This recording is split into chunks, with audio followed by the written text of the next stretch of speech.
What is going on, everybody? Welcome back to the Awesome Nerd Show. I'm back with more G.I. Joe's Classified series, and this time we have Wave 3, which is made up of Lady Jaye, which looks pretty awesome, getting another female Joe to add to our ranks, and then we also have Flint, which looks awesome. So two great looking figures, both on the Joe side, so we don't really get any villains with this wave, but two great figures to add with our Joe ranks, and both look very awesome. And if we look around the box, so of course we have the artwork on the front for each of the characters, looks pretty great there. Another picture there on the side we can look at for both of them there, looks awesome. Around on the back, just your standard G.I. Joe picture with all the different characters they have. And then of course on the sides we do have our little rankings and stuff, which I will go through explaining what each of these stand for. So just two great looking figures, a lot of green going on between the two of them, but that's kind of normal for Joe, so that looks awesome. And then I'm also going to throw in here, we did get the Target exclusive Major Bludd figure, so we do have a villain thrown here. So this is the Target exclusive Cobra Island Major Bludd, and of course we didn't get this from Target, we were able to pick this up off Hasbro Pulse, but we have a picture of Major Bludd there, and another picture of him from the side, of course Cobra Island there on the back, and all his insignias back there that we'll take a look at. So three cool looking figures here, and I'm super glad we were finally able to get Major Bludd to throw in here with this wave as well. So let me go ahead and open these and we'll check them all out together. So we're starting off with Lady Jaye, and Lady Jaye is a global undercover operative, and she can blend in with any surrounding with the ability to speak many languages, so she can go in disguise anywhere and not be spotted. So she looks pretty cool here. So she's in an all green jumpsuit, so from the top all the way down. So we just have like that classic army green outfit. I like the brown details, so brown there around like her shoulders, of course all the brown straps, so she has a strap there, goes around to the back, belt on with the little weird G.I. Joe little futuristic thing there,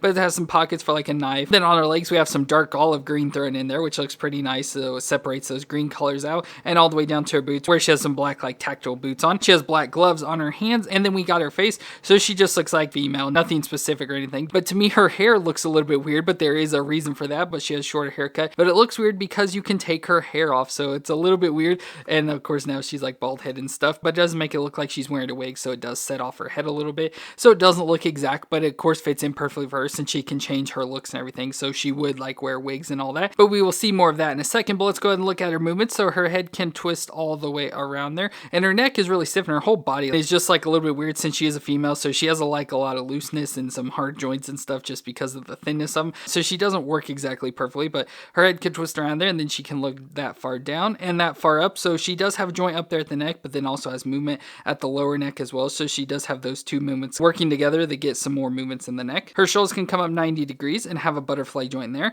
and it can rotate all the way around. We get a bicep twist, a double elbow joint that can bend up that far, so pretty good, pretty much bends all the way up on itself. Then we get the wrist that can twist all the way around, and it can rock up and down. We have an ab crunch and twist way right under her chest there. She can crunch back and forth, so pretty good movements, and she can twist all the way around in there. Her hips can come up 90 degrees out to the side really far. She can pretty much do the splits, and this does have the legs where you can move it up and down, so if you want position you can push it up, but if you want some movement you can pull it down to get better range. Then we have a thigh twist that can twist all the way around, a double knee joint that can bend up that far in the back, shin twist right at the top of the boot, and the foot can flex back and forth and twist side to side. So she has pretty good movements, pretty standard for the G.I. Joes. They all have pretty good movements, but she's just a little like I want to say flimsy, like it's not like she's gonna break, but it just she like kind of wobbles back and forth like real easily, like just at the way her legs are designed stuff. She's pretty flimsy there, and then just the arm designs and stuff are just pretty hard to get to move with the thinness. I feel like I'm gonna break them and everything, and then the stupid belt that just keeps flopping around because it's a little too loose on her,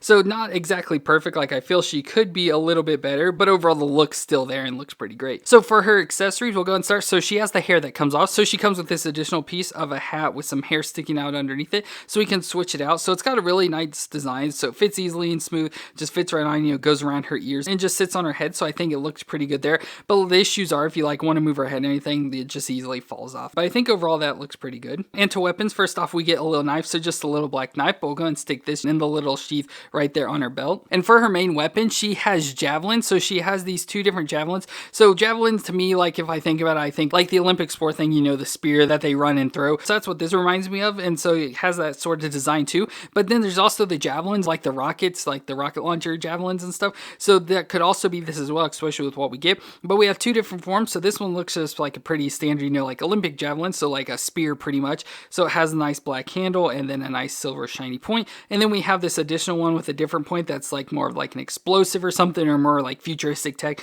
since a lot of these G.I. Joes have that futuristic look to them, so that's what this more reminds me of. Handle's still exactly the same, but with these you can also switch them out as well, so they just pop right off, and you can switch them out with whatever you want, and it even comes with an additional spearhead head, so if you want to have 2 of the spears, so you have that. So again, with this look, it reminds me of like that Olympic spear, but the thing that makes it more like the rocket launcher is we also get a little gun for it. So we have this gun we can pop into our hand, but as you can see, it's got a hole all the way through it. So with this, you can just take the javelin and just ram it down in there, and then there you go. Now you have a little launcher for the javelin. So again, it could be like a little spear where she's just shooting out. This is extra thing, you know, give that extra oomph from human power to machine power. Or it could be like a rocket, you know, shooting like a little rocket out with explosive, but this one has the spear on the end. But it is a cool little weapon here. So it has the main handle, then an additional little grip on there. So that looks pretty awesome. So let's pop this into her hand. So there I got the javelin launcher in her hand, and that looks pretty cool. So it does look like she's shooting this big giant arrow. And then she also comes with a backpack. So we have just this green backpack. So a bunch of little details of like pockets and straps and everything. Nice little black line just painted on there. But then it also has a little camera here on the back. So a little camera that you can just adjust and move around. So it's on like a weird gimbal arm type thing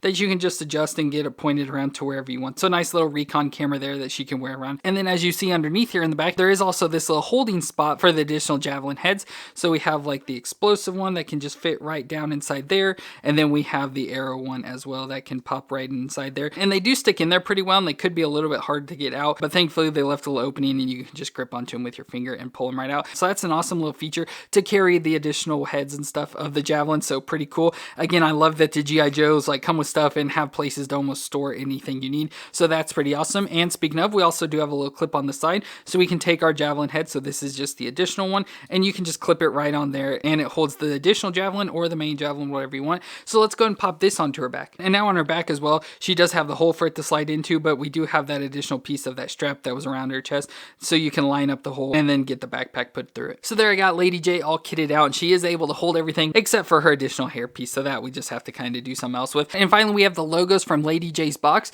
So first up, she's Covert Ops, Arrow Weapon, so we know that with the javelin. She's Infiltration and Disguise. So I just like to always kind of explain what each of those logos stand for, and they give more background on her like abilities, so I always like to point those out. And next up, we have Flint, which is the Tactical Mission Commander, and he is the leader and mission specialist for the G.I. Joes. So he's one of the top people in all of the G.I. Joes, but he has the ability of being a tactical information database and trains the whole team to be prepared for any scenario. So Flint's definitely a must-have into your G.I. Joe collection. He looks pretty awesome, so we gotta look at his face there. Of course, his face is all scarred up, has like a typical military haircut with the short buzz on the sides and the longer hair up on the top going over to the back. Underneath, he's got black strong with the tactical vest over the top, so it looks like, you know, some bulletproofness and stuff, like the green into it with the straps, all the shotgun ammo right there in the front, bunch of pockets going all the way around to the back, and we even have a holder there on the back. He's got brown gloves on his hands and even has a watch on the left, brown belt around his waist, so it's got a nice silver buckle there, nice gold buckle over here. It looks like it has some grenades or something, pocket there on the side, and it's pretty plain just going all the way around to the back. Then we got some green like camo pants, so I like the green camo design on there, mostly just all that basic army green,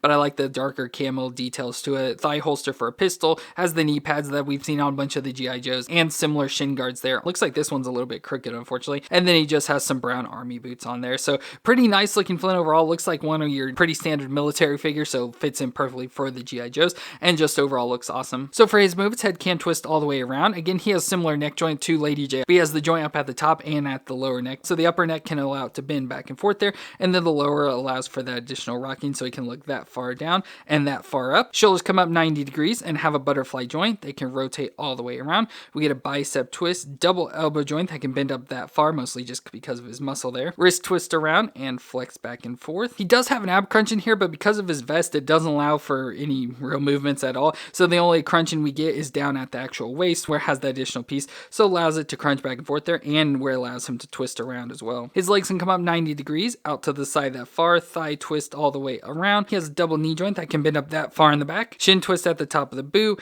and the foot flexes back and forth and twists side to side. So not bad at all, just that vest gets in the way of that ab crunch. And speaking of, we do have an additional Flint, and my brother did a thing that's pretty popular online to take the Flint and cut off a bunch of the vest piece, so it pretty much cuts out all like the armor pieces there, and it pretty much just leaves all the green, so you just cut it all the way around the back and everything. So it just cuts that out, and it does give you more ability to crunch. Of course, this one seems really stiff, so that's an option if you want. You just gotta be careful. Obviously, our cuts aren't the best, so I have to go through and clean it up still, but you just cut out anywhere that's not like the green straps and everything, and just cut out all the armor pieces, and it makes him look a little bit different. I don't think it looks better or worse, it just gives you an additional look for Flint. But for Flint, he comes with accessories that you kind of saw in the last one. So first off, he has a military beret, so a nice little beret here with a logo there on the front, but because I don't know much about G.I. Joe, I don't know what that logo is specifically, but nice little black beret. So let's go ahead and put this on his head, and of course with the way it's designed and his hair design, it just sits on there perfectly and doesn't fall off at all. And then we get weapons. So first off, we have a little pistol here. Again, it's more of that futuristic looking design. So it looks pretty nice there. So you can put this in his hand, but we're going to just throw it into his thigh holster. And finally, he has his main gun of the shotgun. So nice looking shotgun. I like how he has some shells there on the side, so if you need that. So just an awesome looking shotgun. So with this, we can't stick it into the back, so it just slides in like that and sticks out the side, but we'll go ahead and put this in his hand. And what's really cool about this shotgun is that it does open up so you can load more shells into it. So it's awesome that it has that little bin part into it as well, which is pretty awesome. So there's a shotgun in Flint's hand, and that looks pretty dang awesome there. He looks badass. And for the logos on his box, we have leader, light weapons, rotary wing pilots, and tactics. So that's pretty awesome. I like the rotary wings, so he flies like helicopters, and the tactics, I like how it's a knight from a chess set, so you know all the tactics of playing chess. So pretty awesome there for Flint. And finally, we have Major Bludd. So we do have a villain here that's a part of Cobra, and he is a mercenary. So his abilities that he's proficient with every form of weapon available, and he likes to use psychological warfare and advanced tactics to win at all costs and live solely for money. So he doesn't care about anything else in life but money. So he looks pretty awesome here. So of course we have big scarred up face. Looks like he does have an eye patch, so missing an eye here on the left, but nice scars all around there as well. Nice little thin mustache. Has a little bit of hair on top, even has a little white streak, so showing some age there, but just a little hair strip there up on top and bald everywhere else. So it looks pretty old and gruff and like he's been through some stuff. And going down, we have a nice big vest on top of him here.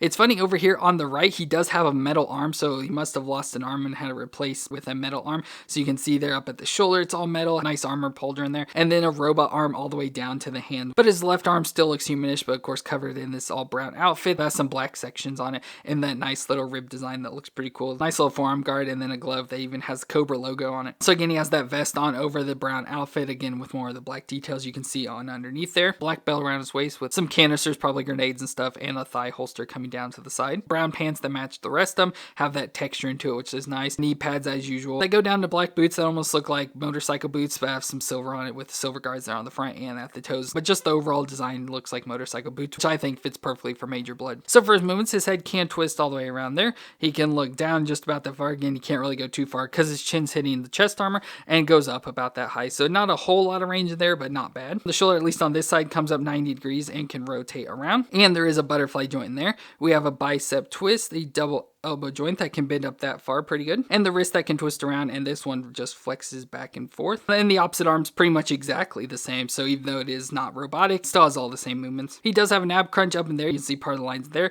so he can crunch back and forth, so really good movements in there. And he can twist all the way around at the waist. His hips come up 90 degrees out to the side that far. He does a thigh twist in there. Of course, you gotta watch out for twisting around the holster. Double knee joint that can bend up that far in the back. He can kick his own butt. Shin twist at the top of the boot. Foot flexes back and forth and can twist side to side. So overall, Major Bludd looks pretty awesome, but he comes with a bunch of accessories. So first off, we have some dog tags that go around his neck. So just some silver dog tags. Looks like he's collected a bunch probably of all the people he's killed. So nice little grouping of dog tags we can just take and slide around his neck. We get his helmet, which is like a funny looking helmet. Of course, looks like it would fit in perfectly for Cobra. That of course very reminiscent of that classic version of Major Bludd. So let's go and put this onto his head. So it just slides right on there and kind of sticks down and sticks pretty good on there so it doesn't fall off. Looks a little bit dorky, I think. Doesn't look like it fits perfectly in with him, but I also like it more with that. So I'm glad they have that included. And then we get some weapons. So first off, we have like a futuristic looking gun here. So it's like a little pistol or something, but very futuristic looking. Has a weird barrel on there, so it looks like it'd definitely be something like an alien would shoot or something.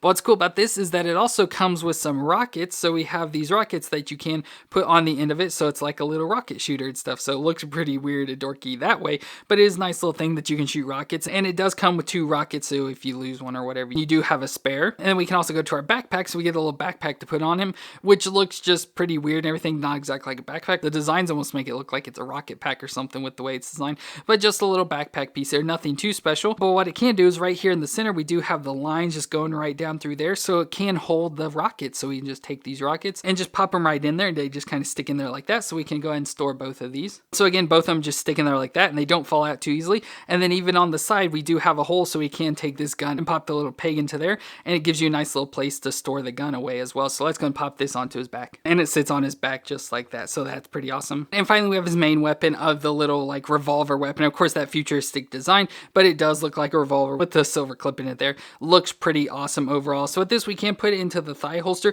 but let's go ahead and just pop it in his hand. So Major Bludd looks awesome there with the gun. And again, it's awesome that he can store all the weapons and everything he comes with. So I love that about the G.I. Joes. And last, we have his logo. So he's a mercenary. He has launcher weapons. So we saw that with his rockets, Tactics once again with the little knight, and Sabotage down there. So again, just all pretty much sums up Major Bludd, as I said earlier. So there are all our figures of the G.I. Joe Classified Series Wave 3 that included Lady Jaye and Flint, and then of course I threw in that Target exclusive Cobra Island Major Bludd. So it gives the two Joes a villain to fight with this set, and they all look pretty awesome. And I did also want to show off, my brother has made like a custom figure, just a kit bash, using the Lady Jaye body to make a cover girl. So we used that Lady Jaye body, so it has the all green suit, and then we took that Captain Marvel that has the brown jacket on and put that on and changed the arms out and used, I believe, like an Emma Frost head for the head there. And I think it looks pretty cool. It looks pretty accurate to the pictures of CoverGirl I've seen. So it works out pretty good. So this will be a nice CoverGirl replacement until we get one actually made in the Classified Series line. But I think this overall looks pretty good for CoverGirl. But that is going to be it for the G.I. Joes today. So let me know what you thought of these figures down in the comments. And if you enjoyed my review, please leave a thumbs up for me. And if you want to see more G.I. Joe reviews, hit that subscribe button down below to never miss an episode. I want to thank you all for watching. I hope you all stay awesome out there, and I'll see you in our next review.